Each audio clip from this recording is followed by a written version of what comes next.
Shalom. Welcome back to Understanding the World with Rabbi David Kaufman. I'm joined in the studio by Mark Finkelstein, and we are joined via Skype by Neshama Carlebach and Josh Nelson. It's wonderful to have you on the show.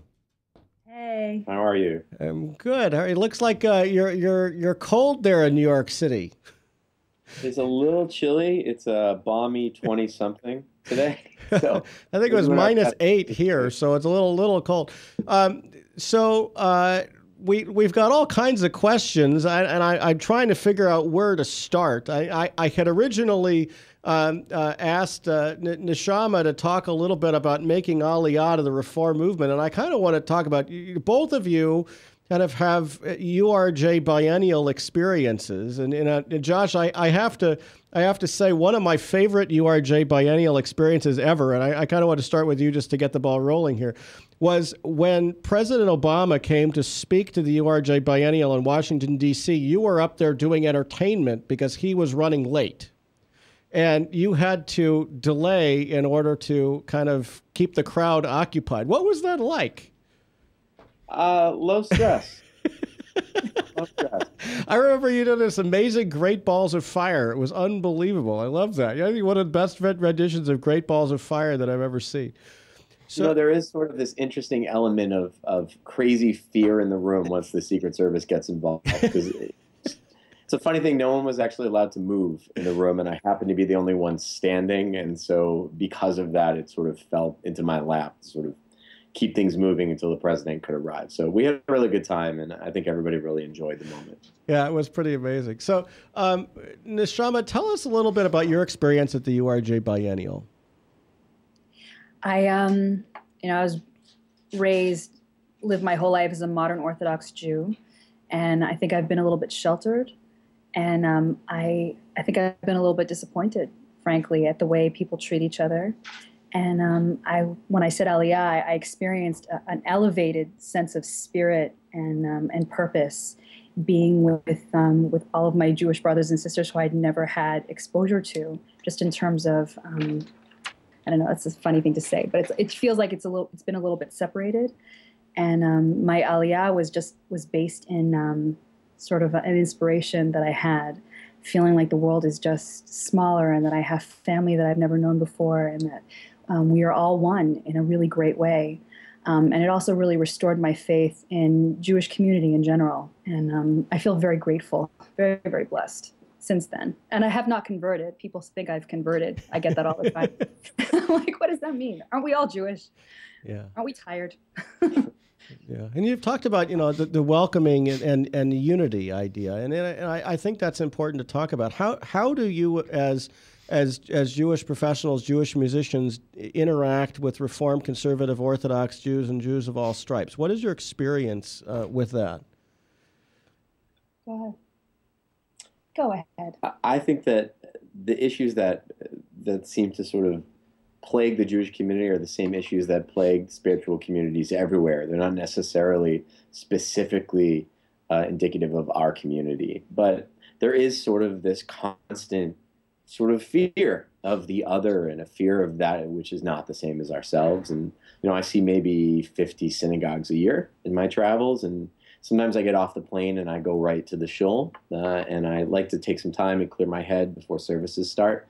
And so I'll often go and just sort of sit in the back row, in the back pew, and try to get some headspace. And very rarely does anyone come and talk to me until they know that they actually have hired me to come and be there, and then everything is lovely and warm. But the initial moment is sort of a little exercise in what's going on in the Jewish community as a microcosm. And I don't know that it's necessarily a Reform issue or a conservative issue or an Orthodox issue, but it is very much we're very much caught up in this demarcation of lines and what separates us, as opposed to the fact that we are sort of bound together by very beautiful, simple truths. And that the sooner we can start to pay more attention to those, the quicker this healing is going to come to our entire community. Amen. Josh, this is Mark. Josh, tell us a little bit about your background. Where did you grow up? Sure. I grew up, where am I in your shoulder, Mark? Am I above your shoulder? You are indeed. Yeah. You are. Really? I have to look someplace up there. You're off the screen. I grew up about an hour south of Boston, close to where Cape Cod hits the mainland, in a town called New Bedford, which was a very, very diverse city, economically, socially, racially. I think actually has a lot to do with the person that I am, coming up in that environment. But grew up as a conservative Jew, was a very active USY kid, and was always very spiritually connected. And sort of became more so in college and as this became more of my profession. So the work for me has been a blessing in innumerable levels, but particularly in terms of how it's directly affected my spirituality and my relationship with God. And your musical background, how'd you get into music? I always knew this is what I wanted to do. I'm really an academic. I was on like a professorial track at Boston University and should be writing a dissertation right now and probably in trouble for being here and not typing. It's been the case for quite a long time. I remember those days. I didn't do a PhD, but I remember those days when I did my master's. And Neshama, obviously you grew up in a very musical household with your father, Shlomo Carlebach. And how did you end up doing what you're doing? Did you just kind of fall into it, or did you make deliberate strides to do what you're doing? Well, when my father passed away, he passed away very, very suddenly. And 3 or 4 days after he died, because I had sung with him in his life, people, he was booked for about a year, and they asked if I would take the shows. And I didn't really hesitate, and I said yes. And to this day, I don't really understand why I didn't hesitate, because it was after I said yes, I got really scared. Yeah. It was pretty daunting. But I think it came from the overwhelming need for me to know that he wasn't going to be forgotten. And I had trained my whole life in singing and acting and dancing and all of that stuff. And I really had dreamed of being a Broadway actress. And that's really what I wanted to be. And never did I think that I would take over for him, because that would mean that he wasn't here to do it himself. But once he was gone, I took over for those reasons. And I mean, I didn't know that the world would celebrate him. It's been almost 20 years, and he's almost more alive now than ever. But I do feel very, very blessed that I had the opportunity to find myself as I mourned for him, and to find myself in a place where I had the courage to become a healer as well, in my own right, and not just in his name.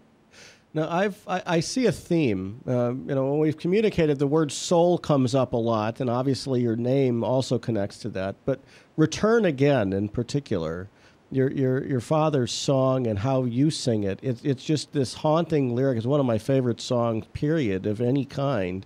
How does that connect to your life? It's almost like a theme of your life. Isn't it a theme for all of our lives, really? Ideally. I think we're all in sort of, we come down to the world and we're kind of dropped here, and then we're all trying to just figure it out and return to some kind of place of peace, of tranquility, of knowledge, of serenity. We're all searching for that all the time, and hopefully along the way we can help others get there as well. I would hope. I mean, that's how I feel. For me, that's a part of the work. And my prayer is always, when I step in front of a microphone, that my singing can help bring people there too, because that's really what we need, all of us in this world. I see on the internet you performed for the March of the Living. Can you tell us what that was like and what that meant to you? That was really special. I had been asked for probably around 10 years to come and to sing at this major event, Yom HaShoah, in front of the gates of Auschwitz, and they didn't have women singing. And then last year it turned out that Josh and I were starting to collaborate, and the two of us went, and I feel very whole with the fact that I was just supposed to be there with him at that moment. And it was so deep and so both redemptive and haunting to sing in front of the gates of Auschwitz, where you see the tracks and the gathering of thousands and thousands of Jews from all over the world and thousands of non-Jews. It was tremendous, and we're going back again this year. It's incredibly humbling, amongst certainly for me the most humbling things that I've done in my life. And when you feel, the power, the connection of that moment, and with whatever simple gifts that we all have to give, when those things come together in a communal moment like that, it brings about extraordinary perspective and an awareness of not only from where we've come, but the hope that comes with, the direction that we'll go. So it was pretty intense. Yeah, and let's talk about the direction that you're going to go. How does working together work? How does your music complement each other, and what is it like to share the stage with another star when you go and tour? Awesome. We're having so much fun. It's the best thing. Really. It's the best thing. It's the best thing. You have to do it. I think you have to do it with somebody you really trust, and someone whom you respect immensely, and whom you can pass the ball to. And not that people don't drop the ball, because everybody drops the ball, but that there's this level of comfort and security in the work that there isn't any fear about what could possibly happen. There's just, whatever happens, it's going to be wonderful and warm and connected and beautiful. And every single time it's been that way since we've started making music together. And it's an extraordinary thing. That is an amazing gift. And those relationships are almost impossible to find. And you see when people do come across them in their musical lives, that they hold on to them very tightly.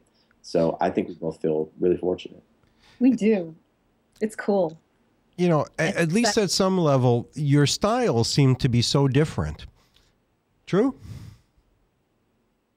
I don't know, not so much. I think we're both coming from, I think definitely intellectually, emotionally, spiritually, we're coming from the same place. And musically, we kind of agree on most things, don't we? Weird. As long as most things are minor. Right. No, we're good. Like most things are minor.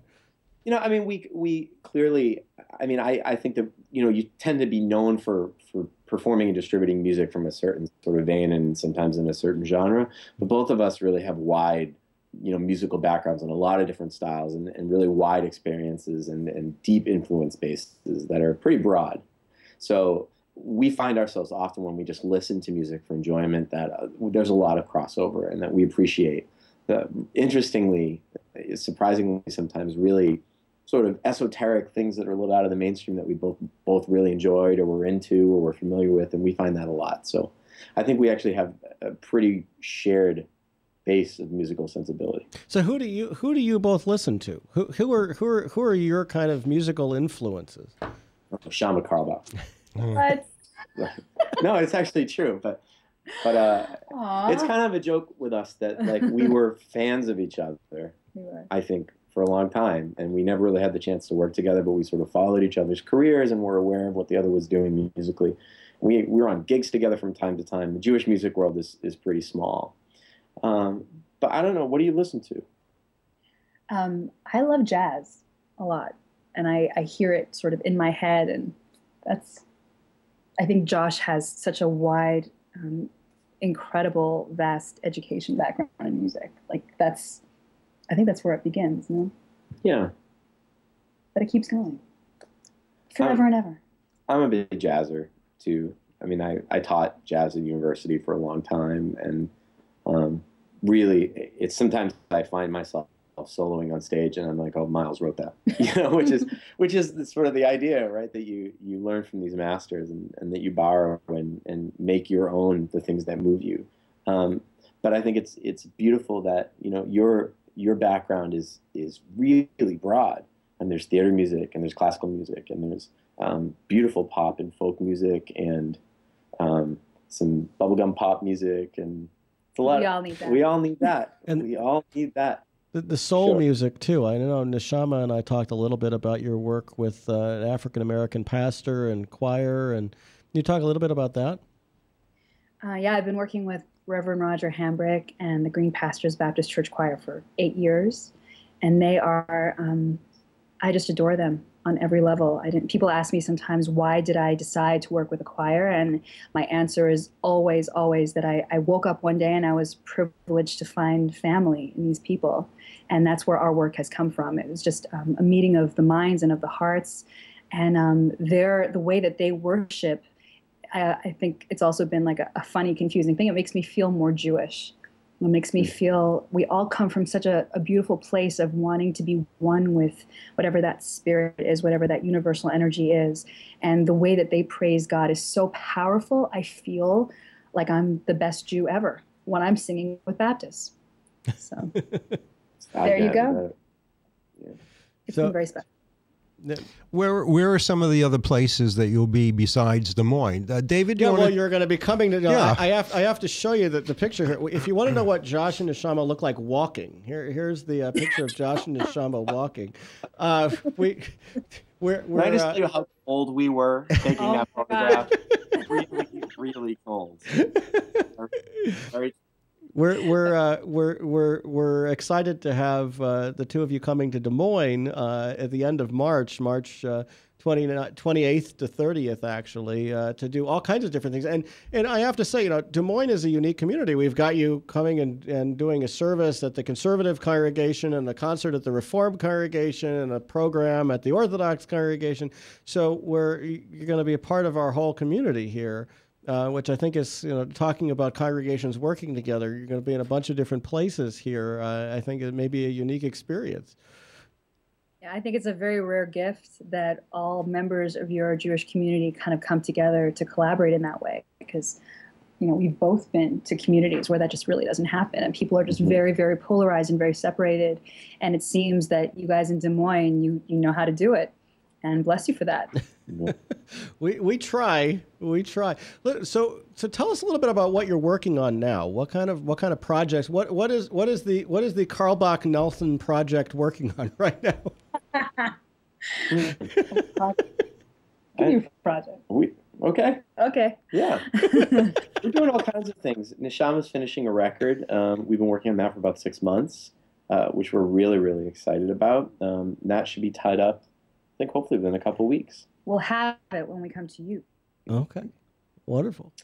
Should tell them about the record. It's exciting. Yeah, it's called Soul Daughter.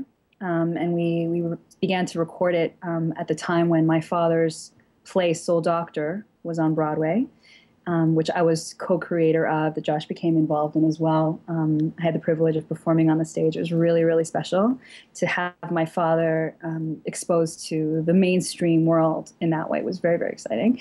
And Soul Daughter features performances by most of the cast of the play, and it's the original music from my father's music before it was Broadwayed up, kind of, and new arrangements by Josh, which are tremendous. And Josh plays, I think, every instrument on it.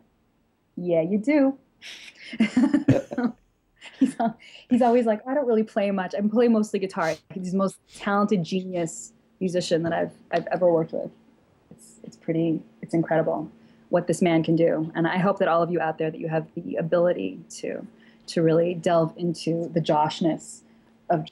That sounds weird. Wow. No, but he's so incredible and so talented, and his visions are so vast and deep. So it's been a real privilege to learn from him and to become a better artist with him producing me. I'm really excited about the music on this record. I think it's, to me, it's the best sounding thing that she's ever put out. And I think that it's a really much less restrained performance vehicle for Neshama. And I'm really excited to feel people's excitement about it when it drops in their lap. The initial response to what's leaked out has been really, really overwhelmingly positive. So we're very, very excited to share this music with people. And I have a record that's close behind hers, probably 6 weeks behind that, which I've been sitting on for about 8 months, which I'm also really excited about. It's awesome. Very different kind of record for me, cut mostly live. I grew up in studios, and so I have this tendency to produce things in very big, grandiose ways, and I made this very conscious decision to get really great players and go into a room and hit record and see what happened, and it was extraordinary. So I'm really excited to share. I was there. I was there for the sessions, and it's incredible what you'll hear. That's wonderful.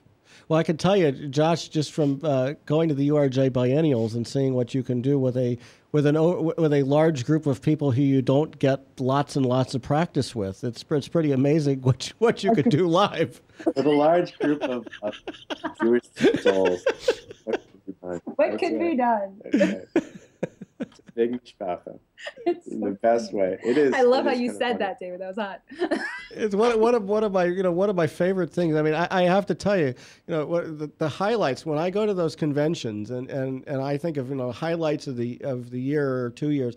the Shabbat song session on Friday night, I think, is one of the highlights. Period. It's just amazing. All the professionals up there, and the choir, and all the people. You know, you have people of all ages running around, 4,000, 5,000 people running through the aisles, dancing in long chains, and you know, Josh has put it all together. I mean, it's just amazing. I mean, I have to say, it brings tear to my eye thinking about it. It's an overwhelming spiritual and musical experience.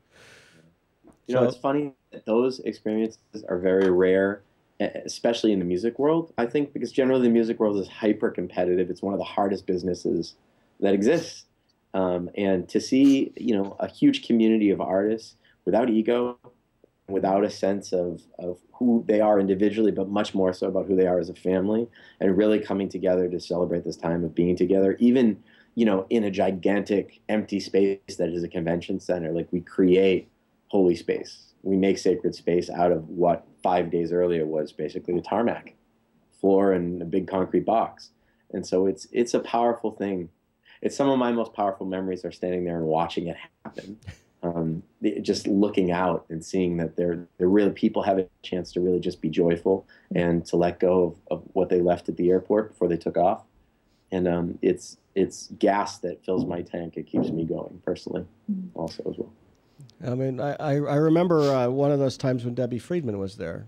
One of the last times Debbie Friedman was there, and it was you know, a pretty moving experience for her to be out there at the last that song session. Yeah. No, just Debbie actually was one of perhaps the reason that we reconnected. I was producing a tribute record for Debbie, which is going to be released pretty soon on Rockbeat. We're very excited about. It's called "And Another Song Will Rise," and I called Neshama to appear on the record and to record a track, and that was the first time that we'd spoken in years and years. So it was pretty remarkable that it was losing Debbie, who was such an important person in both our lives, that somehow brought us back together. I really felt her at this past biennial. I felt her spirit, and I feel my father. You know, it's a funny thing to say on, you know, out loud to people, that I feel the spirits of the people who've left us, whether it's in memory or whether it's because they're actually there. You know, but I really, really felt her so strongly at that song session on Friday night, and I feel her essence uplifting all of us, as I feel my father. It's pretty tremendous. And when Josh and I started to work together, we realized that between my father's influence and Debbie's influence in the world, that's almost the great connector of the entire Jewish people today. My influence and his influence can really essentially unite the whole Jewish world, which really, let's face it, is what we all need to be, really. Yeah, and I think, you know, looking at this, young Jewish adults around the world do actually kind of connect to the tradition as much by the music as by any prayers.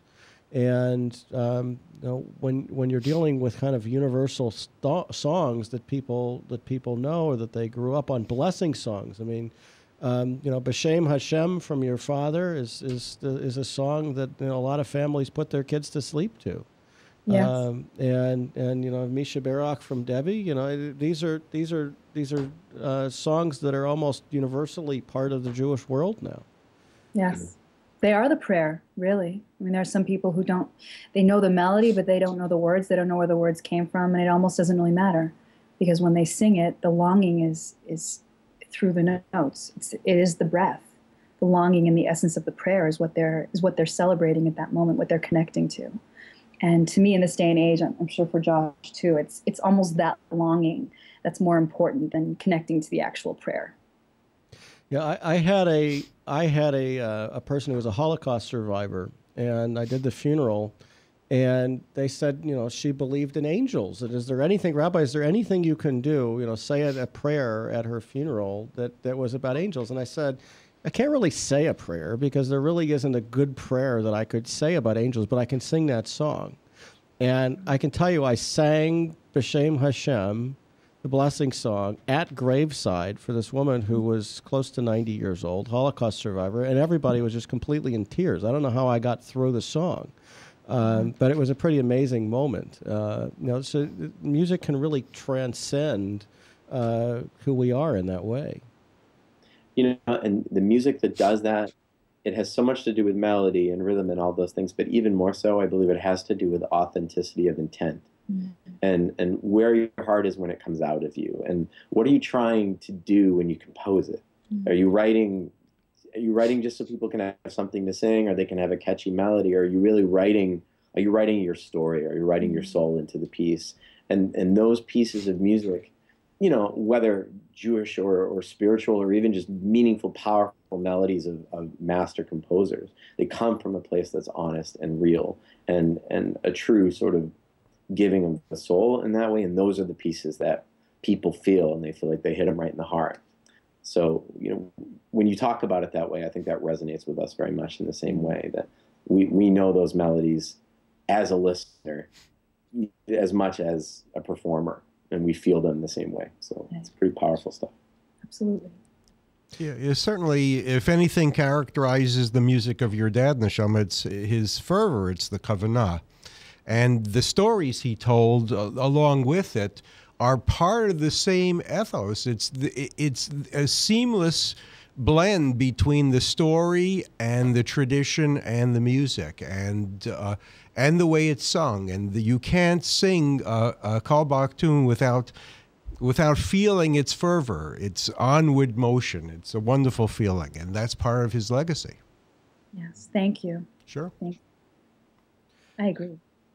Now, I don't know what your timing is, what your schedule is. I think we don't have a whole lot longer, and I noticed that you're sitting in a music studio. So I don't know if you had any interest in sharing some music with us before we run out of time. Sure. Okay. Yeah, sure. Since we're here. Okay. All right. Hang on. Should we do the government closing? We can sure. Sure. Sure. Yeah. Let's see. I'm gonna hit anybody. Oh. Awesome.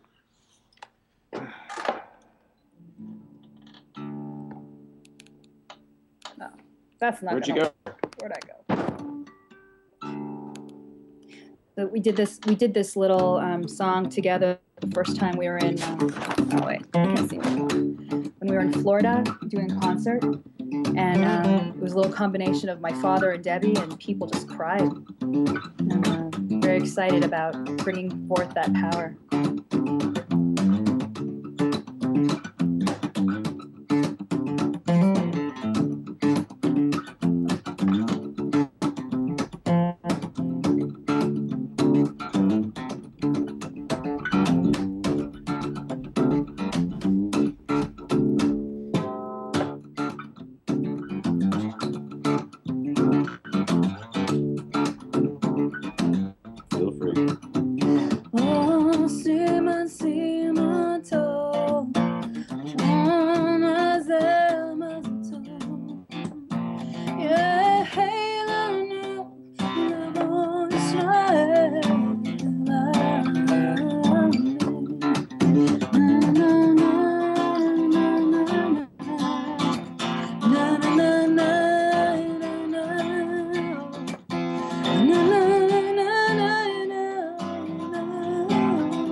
hallelujah, hallelujah, hallelujah. Kol hanshama hallelujah, hallelujah, hallelujah. Kol hanshama hallelujah, hallelujah, hallelujah. Kol hanshama hallelujah. Hallelujah, hallelujah, Lord Shama, hallelujah, hallelujah, hallelujah.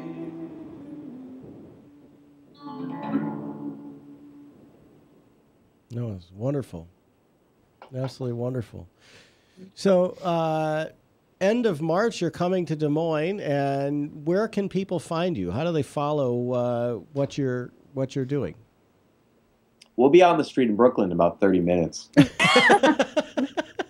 little snowy. We'll be, yeah. If we see people following me, we will scream. I'm just like. Did I say Brooklyn? I meant Queens. Did I say New York? I meant Chicago. Yes. We have websites. We do. Mm-hmm. Yes. I'm NeshamaCarlebach.com. If you can spell it, I'll see you there. Mm-hmm. And I'm JoshNelsonProject.com. You can spell project. And you got to come up with something for the two of you. I was trying to figure out something to call the two of you working together. So that's a challenge you've got over the next little bit here to come up with a name for the two of you together. Yeah. It's really fun to be able to go and do our separate work and to travel with our own bands, and then to have the chance to come together, and it not just sort of breaks up the pattern of that we fall into professionally, of city to city and community to community, but it's refreshing for the soul in a really big way. And so I love sort of the dual identity of this work, duality of this work. It's really special. Pretty wild. It's inspiring. It's uplifting. It makes me feel.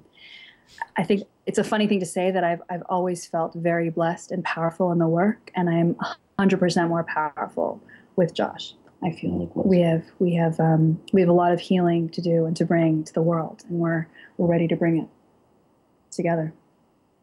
Wonderful. Well, thank you for joining us today, and I hope you have a wonderful week and stay warm. And I look forward to seeing you at the end of March when you come to Des Moines. It's all the best. Be safe. Thanks, guys. Thank you. Thank you. You're welcome. Okay. So, Mark, what do you think? Spectacular. Well, spectacular is not the word. Between what they can do individually, the way they blend together, what you've seen is an exemplar of wonderful music making. It's heartfelt, it's traditional, and it's fresh at the same time. Yeah, and you're somebody who's got a music background and certainly does the klezmer music and all that too. I mean, talk a little bit about that. Talk a little bit about the music itself. Well, the music they're working from, the stuff that Shlomo Carlebach did, I think is basically intuitive. I don't know that he read music per se, but the tunes that he constructed, and he constructed thousands of tunes. And if I had more time, I would have asked the Neshama if he practiced around the house or if he fine-tuned his music. Some of these tunes have found their way into literature and folk tradition all across the world, just like Debbie Friedman's has. You can't go someplace without hearing a Carlebach tune, and oftentimes people don't know where it comes from, but there are, technically stuff that are identifying characteristics of the type of melodies that are being used, the contrast between the A and B section, and the fact that these are intuitively, and they sound Jewish. It's very difficult to make some music sound like something artificially. And for something in Carlebach's music, you see it's been carried on in many different places, including the Miami Boys Choir, where you hear this fervor, where you hear a natural use of melody to enhance the words, not simply put upon the words. Yeah, and I think the culture itself, Jewish culture itself, has really adopted a lot of Shlomo Carlebach's stuff, particularly he's a modern Orthodox icon, basically. Well, yeah, plus everything else. You obviously, the other thing you talk about when you talk about Carlebach is the Kiruv movement. They're trying to reach people who are basically devoid of their heritage, and he apparently was sort of like a shliach for the Chabad movement, among other places, going to far-off places and bringing people into Judaism through his music. I was privileged to see him twice in Brooklyn, and was immensely impressed and wanted to hear the same songs the second time around. It's not often you want to hear the same thing, but his craftsmanship and his heart, and the fact is he reached out to the audience in both cases, and they had a chance to chat with them, and it was like talking to an old friend. But this is the type of music, everybody has something that will touch them, whether it's one style or another. And look, frankly, there are different styles. Debbie Friedman's music is a completely different style than Carlebach's, but it's expressive, and they're both consummate craftsmen. That their music stands the test of time because they're so well constructed. And not everybody's music is that well constructed, and therefore doesn't catch on. And there are no boring tunes in the Carlebach tradition or the Debbie Friedman tradition. They're little gems of themselves. Yeah, I mean, I think when I think Carlebach, Return Again is my favorite song, and partly, I guess, because it connects to me, particularly High Holy Day time. It's tshuva. I mean, it's returning, and Neshama does a version of that song with the gospel choir that's just haunting. I mean, it's just amazing to hear her do that song. But in addition to that, in the temple, for instance, you hear Esa Einai on a regular basis. You hear his version sometimes played of Lecha Dodi. Absolutely. Wonderful version, and his version of Od Yeshama. So first of all, some of these are pitched to different holidays, and others are just generic. You could use them anytime, but they permeate the service. And I would bet that most people don't know which of the tunes that are used for Shabbat Kabbalah services are his. They just know them. Yeah, I mean, I think that's really what you get when people think that something was written at Sinai. Right. That's what you get. There are a handful of people who actually wrote those Sinai tunes, as they say, the tunes that have existed for 3,000 years, many of which have not existed for 3,000 years. They're just so standard, such a standard part of who we are.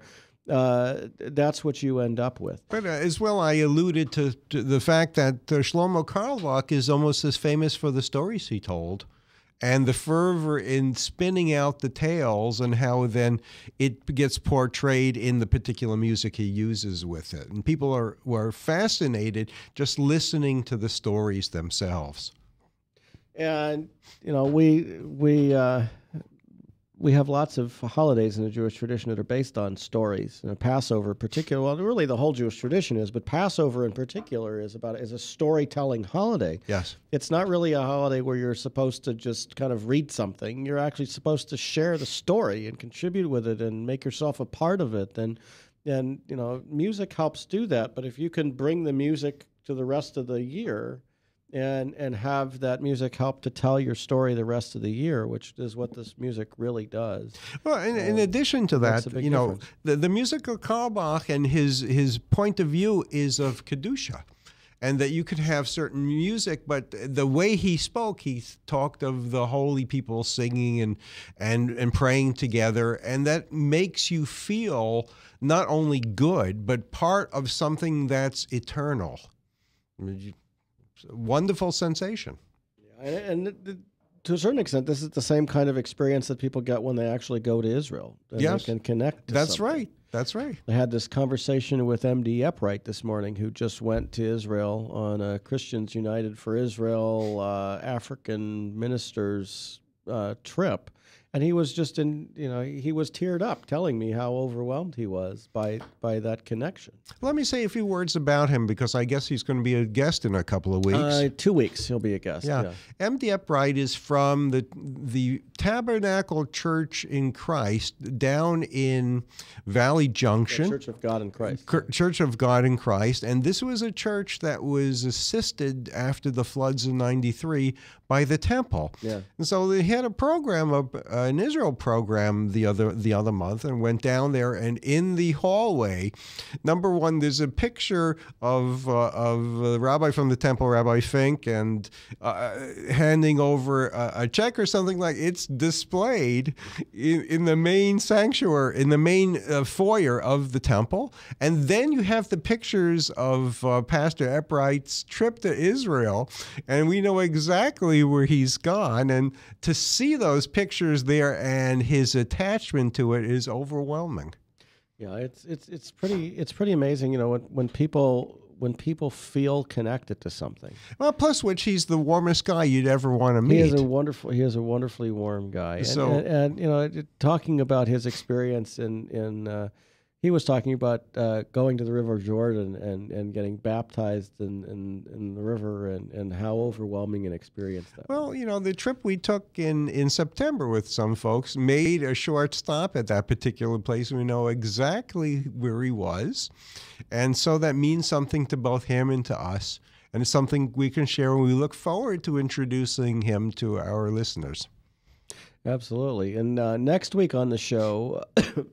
excuse me, we have Haviv Redek Gur, Times of Israel, author for the Times of Israel, politics and foreign policy editor, to talk about all the various issues going on in Israel. This actually is primarily an Israel and Middle East foreign policy show. Yes. And so we'll kind of be getting back to our roots next week with Haviv Redek Gur. There's a lot going on.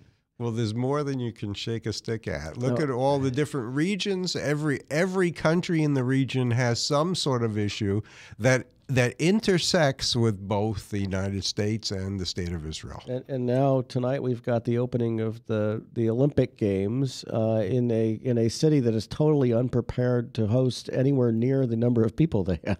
And at which Lolo Jones from Des Moines will be competing in the bobsled competition. Yeah. I mean, and the Jamaican bobsled team, I think, arrived without their stuff. Yeah, I guess so. And many of you look the pictures of the hotel rooms there, and the things that the press have to deal with. The rooms aren't available and all this stuff. CNN, I think, booked 11 rooms, and one of them was available, and it wasn't well equipped for the one. It's people think that the world is like the United States. And I think when they go to places, I mean, like Russia, which is already, it's not at the bottom as far as some of the nations in the world. It's think not about at the top. accommodations, Right? Yeah. Yeah, but when you and I do a lot of work with Africa, and the stuff that that the press people and others are complaining about in Russia and these hotel rooms and things, would be a luxury in Africa. Yeah. Well, I'm interested to see, as well as you are, probably the design suits that the Olympians wear for each country, and how stylish they are, and who is in and who is not in this. Is Ono going to be in the... I don't know. I haven't really been following a whole lot other than the hotel room situation. Okay, so well, I don't. I will pay attention to a lot more of the Olympics as of tonight. And the theme of the Olympics obviously is everyone getting together and working together, and it's a theme of peace. That's the whole idea. And youth and the progress and human. People putting in years of practice, fine-tuning something that they can share with others, and competing to see the best. And this year, now granted, this has been true for many years, but they're underlying social themes. And this year, the issue in in Russia deals with gays and lesbians and civil rights for gays and lesbians, discrimination against LGBT individuals.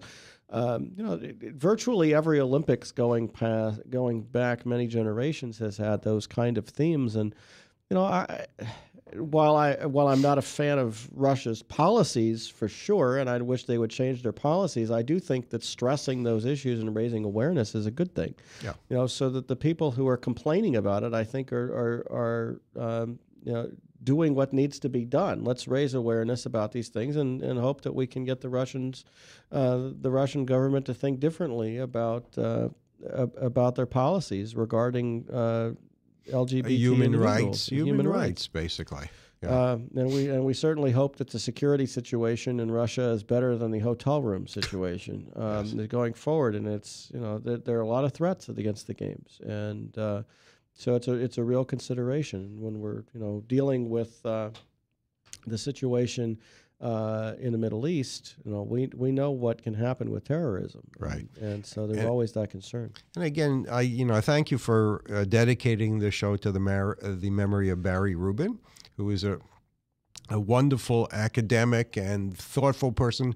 He was probably the most prolific author I've ever seen. Every day he put out 3 articles, and then he would come back and do something the next day on top of that. So may his memory be blessed. Yeah, Barry was somebody who was a really unique individual. There aren't that many people who used to work on the Kennedy campaign who then became kind of slightly left or slightly right of center, or even a little bit more than slightly right of center commentators. He knew the whole political spectrum. He could understand. He didn't agree with much of anybody, from what I could tell over the years. Very, very, very criticized everybody, but he criticized everybody in a way that he explained himself, and he really helped you understand what the situation was. And the fact is, we're lucky. Taught. We're lucky to have interviewed him, and that interview is archived for a couple people. of times. We interviewed him. We interviewed him not only in May of this year, which is on the One to Talk To website, and One to Talk To net on YouTube. A great interview. If you want to learn, just a general primer about the Middle East, our interview with Barry on this show was one of the best. But he also did an interview with us in 2009, and I think that interview is somewhere online. He always knew what was going on. He always gave us a heads up. This is going to happen, and And one of his expertises was with Turkey for sure. Yes. And Turkey is a pivotal country in the Middle East, and it's as a bridge to NATO as well. So his insights in that, I think, were pretty spot on and important. Well, not only were they spot on and important, but he also was a consultant to the people who actually made the policies. He didn't just write about it. He was a consultant to a number of the leaders and foreign policy makers in these various places. He would meet with ambassadors. He would meet with all kinds of people, leaders, and talk to them about what was going on. But he also would reach out to people, and he'd say, "What do you think about this?" He'd get information from all kinds of places. Reached out to me a number of times. He's reached out to any number of different people. I had a chance to meet with him in August in Washington, and I remember he picked me up from the subway station in a little car that they had leased for the time they were in Washington D.C. and he was wearing his Civil War reenactment uniform. He was dressed as a Union sheriff or something like that, Union military police. As we went to a restaurant and had a snack as we talked. But it was really funny going out with him with his hair all over the place and wearing a Civil War reenactment uniform, and I will always remember that. Absolutely. So anyway, next week on Understanding the World, we have Haviv Reddick-Gur of Times of Israel. And the week after that, MD Eppright. Wish you the best of weekends. And I'd like to once again thank Neshama Carlebach and Josh Nelson for joining us on the show. We'll see you next week.